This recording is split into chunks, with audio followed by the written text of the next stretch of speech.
ખાસ કરીને આજે સૌરાષ્ટ્ર યુનિવર્સિટીમાં જે ડીએમએલટી નામનો કોર્સ ચાલુ છે, આ ડીએમએલટી ના વિદ્યાર્થીઓનું જે આ વર્ષનું માર્ચમાં જ્યારે પરીક્ષા આપી તેનું રિઝલ્ટ એ 90% વધારે વિદ્યાર્થીઓને ક્યાંક ફેલ કરવામાં આવ્યા છે એવું વિદ્યાર્થીઓનું કહેવાનું છે। ત્યારે વિદ્યાર્થીઓની માંગ છે કે ભાઈ એ સારી રીતે પરીક્ષાઓ દીધી છે, જેમાં બે પ્રકારની પરીક્ષાઓ હોય છે, એક પ્રેક્ટિકલ હોય છે અને એક થિયરિકલ હોય છે।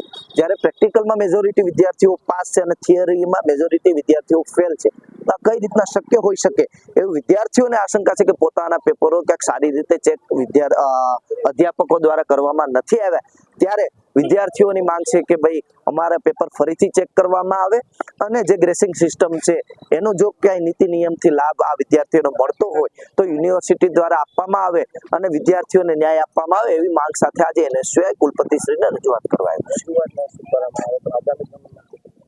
જો રજૂઆત નહીં સ્વીકારવામાં આવે તો આગામી દિવસોમાં વિદ્યાર્થીઓને સાથે રાખી આ સૌરાષ્ટ્ર યુનિવર્સિટીમાં ઉગ્રથી ઉગ્ર આંદોલન કરવામાં આવશે।